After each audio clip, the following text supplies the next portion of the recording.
ഇന്ന് നാം സംസാരിക്കുന്നത് ജയിലിൽ നിന്നും മടങ്ങിയെത്തിയ റഹീമിനെ കുറിച്ചാണ്.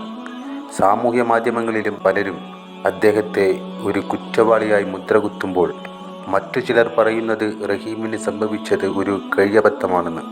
സാഹചര്യങ്ങളുടെ ഇരയായാണ് അദ്ദേഹം ഇത്രയും വർഷങ്ങൾ പിന്നിടേണ്ടി വന്നതെന്നും ഒരു വ്യക്തി ജയിലിൽ പോയി എന്ന കാരണത്താൽ മാത്രം അയാൾ കുറ്റവാളിയാണെന്ന് വിധി എഴുതാൻ സാധിക്കില്ല.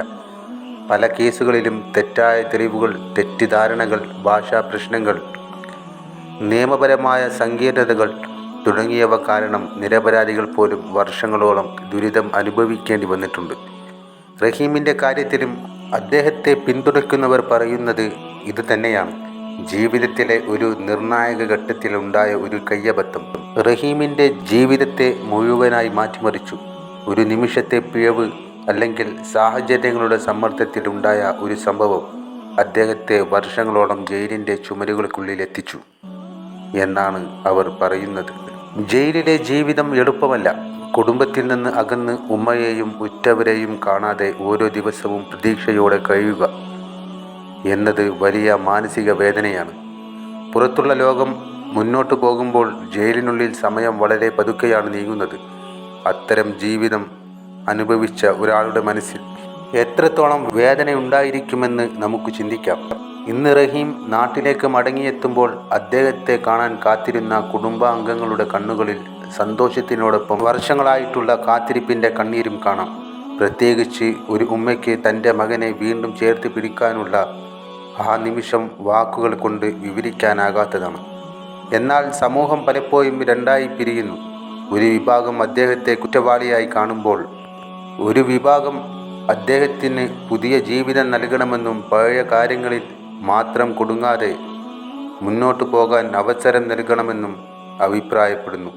ഒരു മനുഷ്യനെ വിലയിരുത്തുമ്പോൾ അയാളുടെ ജീവിതത്തിലെ ഒരു അധ്യായം മാത്രം നോക്കാതെ മുഴുവൻ ജീവിതവും കാണേണ്ടതുണ്ട്. തെറ്റുകൾ സംഭവിച്ചിട്ടുണ്ടെങ്കിൽ അതിൽ നിന്ന് പഠിച്ച് പുതിയൊരു ജീവിതം തുടങ്ങാനുള്ള അവസരം എല്ലാവർക്കും ലഭിക്കണം. അതാണ് മനുഷ്യത്വവും നീതിയും. റഹീമിൻ്റെ കഥ നമ്മെ ഓർമ്മിപ്പിക്കുന്നത് മറ്റൊന്നാണ്. ഒരു വാർത്ത കേൾക്കുമ്പോഴോ ഒരു ആരോപണം കാണുമ്പോഴോ അതിൻ്റെ എല്ലാ വശങ്ങളും മനസ്സിലാക്കാതെ ഒരാളെ വിധിക്കരുത്. കാരണം ചിലപ്പോൾ ഒരു മനുഷ്യൻ്റെ ജീവിതം ഒരു തെറ്റിദ്ധാരണയുടെ പേരിൽ മാറിമറിഞ്ഞിരിക്കാം. ഇന്ന് റഹീം തൻ്റെ കുടുംബത്തിനിടയിലേക്ക് തിരിച്ചെത്തിയിരിക്കുകയാണ്. ഇനി അദ്ദേഹത്തിൻ്റെ ജീവിതം എങ്ങനെയാകണമെന്ന് സമയം തീരുമാനിക്കും.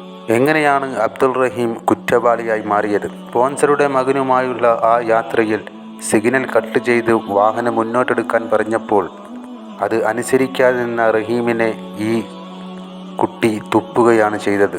അത് തടയാൻ വേണ്ടി മുഖത്തേക്ക് തടുത്ത അബ്ദുൾ റഹീമിൻ്റെ കൈകൾ ആ കുട്ടിയുടെ കഴുത്തിൽ ഘടിപ്പിച്ചിരുന്ന ശ്വസന യന്ത്രത്തിന് തട്ടുകയായിരുന്നു. കയ്യബദ്ധം കൊണ്ട് മാത്രമാണ് ഇത് സംഭവിച്ചത്. ഒരിക്കലും അന്യനാട്ടിൽ പോയി അവിടുത്തെ നിയമങ്ങൾ അറിയുന്ന ഒരാൾ ഇത്തരത്തിലൊരു കൊലപാതകം നടത്താൻ ഒരിക്കലും തുനിയില്ലല്ലോ.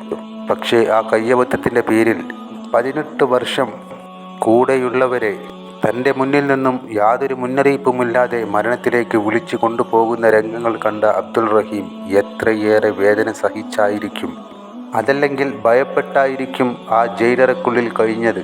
ഇതുപോലെ ഈ ഒരു കയ്യബദ്ധത്തിൻ്റെ പേരിൽ അദ്ദേഹത്തിന് ലഭിച്ച ശിക്ഷ 18 വർഷം മരണത്തെ മുഖാമുഖം കണ്ട് വേദനയോടെ പേടിയോടെ ജീവിച്ച ജയിലിലെ ആ നിമിഷങ്ങൾ മാത്രം പോരെ അബ്ദുൾ റഹീമിന് വലിയ ശിക്ഷയായി കണക്കാക്കാൻ. ഇനിയും ഈ മനുഷ്യനെ ചിലർ ഇപ്പോഴും കുറ്റവാളിയായി കാണുന്നു. ഒരു കയ്യബദ്ധം സംഭവിച്ചതിൻ്റെ പേരിൽ ഒരിക്കലും അങ്ങനെ ചെയ്യാതെ അബ്ദുൾ റഹീമിന് നല്ലൊരു ജീവിതം ആശംസിക്കും.